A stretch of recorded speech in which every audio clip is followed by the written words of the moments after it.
नमस्कार दोस्तों, सुभाष की बात में आपका स्वागत है। कहा जाता है कि पैसा जो ना कराए वो थोड़ा है। बड़े से बड़ा आदमी जिसके पास खूब पैसा है, दौलत है, शोहरत है, नाम है, सब कुछ है, पर उसको कहीं से भी यदि पैसा मिलता है तो वो कोई भी चीज करने के लिए तैयार होता है। फिर उसके नैतिक अनैतिक क्या कारण है उस पर वो बात नहीं करता। ऐसे वो जो जहाँ पर भी लोगों का रोल मॉडल बनता है वहाँ पर वो लोगों को लगता है कि वो बहुत प्रभावित करता है। पर उसको जब हम बहुत सारी ऐसी जगहों पर देखते हैं जो कि हमारे स्वास्थ्य से या हमारी बहुत सारे सपनों के साथ खिलवाड़ करता है, या किसी दवाई के विज्ञापन में या किसी ऐप के विज्ञापन में या किसी अलग अलग तरह के विज्ञापन में हम देखते हैं, तो हमको लगता है कि ये आदमी पैसे के लिए कुछ भी कर रहा है और उसको लोग उसका फॉलो करते हैं। क्रिकेट और बॉलीवुड की बड़ी सेलिब्रिटी भले ही करोड़ों लोगों के आदर्श हों, रोल मॉडल हों, लेकिन ये सुपरस्टार हमारे लिए बहुत बड़ा बोझ बनने जा रहे हैं। अब आप सोच रहे होंगे कि ये सेलिब्रिटी तो अपनी मेहनत से अपना काम करते हैं, तो हमारा मनोरंजन करते हैं, साथ ही देश को करोड़ों रुपए का टैक्स भी देते हैं, फिर ये कैसे बोझ बनने जा रहे हैं। दरअसल ये सितारे अपने फैन फॉलोइंग से बने ब्रांड वैल्यू की पूरी कीमत बाजार से वसूलते हैं। इसके लिए वे ऐसी चीज़ों का प्रचार करते हैं जो समाज में बड़ी बुराई के तौर पर गिनी जाती। जहाँ तक पान मसालों को भी एंडोर्स करने में ये पीछे नहीं रहते। आजकल आईपीएल चल रहा है, लाखों घरों में शाम को ये सबसे बड़ा मनोरंजन है।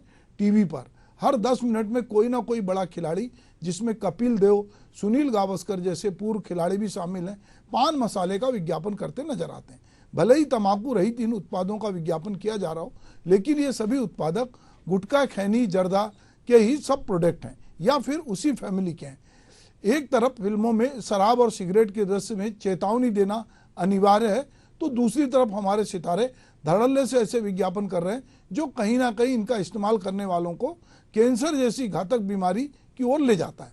इसीलिए हम इन सितारों को समाज के लिए बोझ जैसी भारी भरकम शब्दों के साथ नवाज रहे हैं। दरअसल भारत में गुटखा, पान मसाला, जर्दा या खैनी जैसे तंबाकू उत्पाद स्वास्थ्य के लिहाज से महंगे पड़ सकते हैं। ये बात हम सभी जानते हैं, लेकिन बावजूद इसके हम देखते हैं कि कई जानी मानी हस्तियां विज्ञापनों के जरिए इसका प्रचार प्रसार करती हैं। शादी समारोह में इसका बेहद ज्यादा चलन देखा गया, लेकिन कुछ शोधकर्ताओं ने एक चेतावनी जारी की है, खास करके 3 देश भारत, बांग्लादेश और पाकिस्तान के लिए। शोधकर्ताओं के मुताबिक अगर फौरी तौर पर नीतियों में बदलाव नहीं किया गया तो भारत को स्वास्थ्य देखभाल पर करीब 158.705 करोड़ रुपए खर्च उठाना पड़ेगा। पाकिस्तान पे करीब 25,000 करोड़ का बोझ पड़ेगा, तो वहीं बांग्लादेश में यह आंकड़ा 12.530 करोड़ रुपए के आसपास रहेगा। यह जानकारी भारत के national institute of cancer prevention and research, Maulana Azad medical college और centre for health innovation and policy foundation से जुड़े शोधकर्ताओं के सहयोग से जो अध्ययन में ये सामने आया है। सेरोगेट एडवर्टाइजिंग के नाम से आज कई सुपरस्टार, बड़ी सेलिब्रिटी इस तरह के विज्ञापन कर रहे हैं, जिसमें कहीं ना कहीं समाज को गलत दिशा मिल रही है। पिछले दिनों अमिताभ बच्चन द्वारा किए गए एक पान मसाला के विज्ञापन को लेकर काफी बवाल मचा।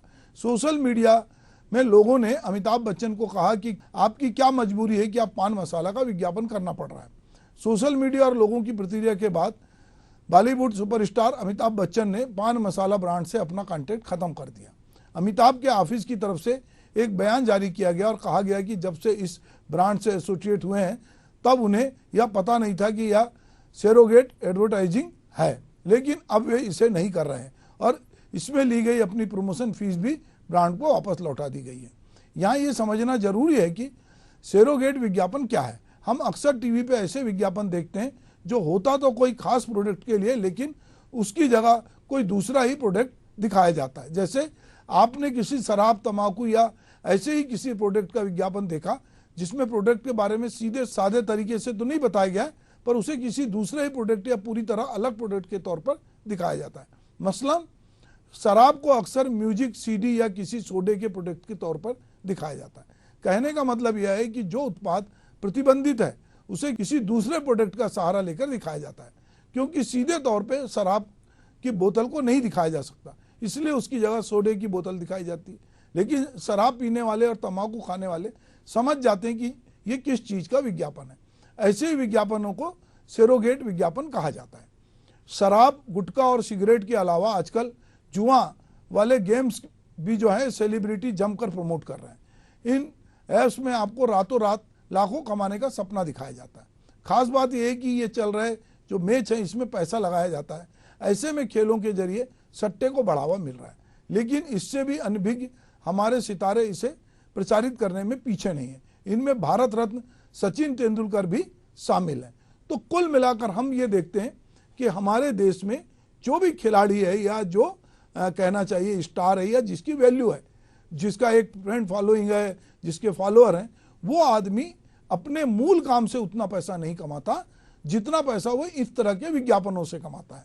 फिल्म के सितारे हों, चाहे क्रिकेट के लोग हों, चाहे अलग अलग गेम के लोग हों, जो भी सेलिब्रिटी बनते हैं वो चूंकि उनको फॉलो करने वाले बहुत लोग होते हैं, तो ये लोग इस तरह के विज्ञापन के जरिए बड़ी पूंजी कमाते हैं और इनको लगता है कि साल भर हो सकता है सिनेमा में काम ना मिले, क्रिकेट से वो रिटायर हो जाएं। अब बात हो रही थी कपिल देव, बात हो रही कि तेंदुलकर, बात हो रही गावस्कर, ये जितने खिलाड़ी हैं अभी क्रिकेट तो नहीं खेल रहे पर विज्ञापन में दिख रहे हैं। इसी तरह सिनेमा में जो सितारे हैं जिनको अब जिनकी फिल्में नहीं आ रही, कभी कभी आती हैं पर वो विज्ञापनों में दिखते हैं, और वो विज्ञापन जिसमें हमने कहा कि सरोगेट विज्ञापन की बात की, तो कहना कुछ और कहते हैं पर जिनको समझना होता है वो समझते हैं।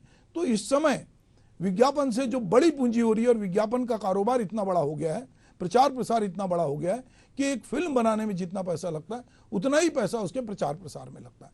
कोई भी कंपनी अब जब आती है नई और नया प्रोडक्ट लेके आती है तो उसके प्रचार प्रसार के लिए वो तरह तरह के प्रावधान करती है, और उसमें सबसे बड़ा प्रावधान वो सेलिब्रिटी होते हैं जो इसके लिए पैसे लेते हैं और उसको अलग अलग जरिए से टीवी चैनल पर, सोशल मीडिया पर, होर्डिंग के जरिए अलग अलग तरीके से उसको प्रचारित प्रसारित किया जाता है। तो कहीं ना कहीं लोग अपने सेलिब्रिटी जिससे इंस्पायर हैं, जिसको फॉलो करते हैं, उसको जब उस तरह से देखते हैं तो यहाँ तक तो समझ में आता है कि ये कपड़ा पहनो, ये टोपी लगाओ, पर अब दवाओं के में भी लोग कह रहे हैं कि कोई कह रहा है कि घुटने के दर्द के लिए ये तेल लगाओ, कोई सिर में ठंडाई के लिए तेल की बात कर रहा है, कोई तंबाकू गुटखे का विज्ञापन कर रहा है, कोई सोडे के बहाने शराब का विज्ञापन कर रहा है, कोई गेमिंग जोन के बहाने सट्टा खिलाने का विज्ञापन कर रहा है। तो ये जो है ये कहीं ना कहीं एक बहुत घातक है, और जो चेतावनी अभी जारी की है, चाहे वो पाकिस्तान के लिए हो, बांग्लादेश के लिए हो, चाहे भारत के लिए जो अध्ययन रिपोर्ट आई है, वो चौंकाती है। और ये समझ में आ रहा है कि ये जो विज्ञापन है इसका जो बोझ जनता पे पड़ने वाला और जो उसके स्वास्थ्य के साथ खिलवाड़ होने वाला है, अगर हम समय रहते नहीं सचेत हुए तो आने वाले समय में हमारे जैसे देश में जहाँ पर कि बड़े पैमाने पर लोगों के पास इलाज कराने के लिए पैसा नहीं है, वो बहुत सारी गंभीर बीमारियों से ग्रसित होंगे, और उसके लिए कहीं ना कहीं ये सेलिब्रिटी जिम्मेदार माने जाएंगे। नमस्कार।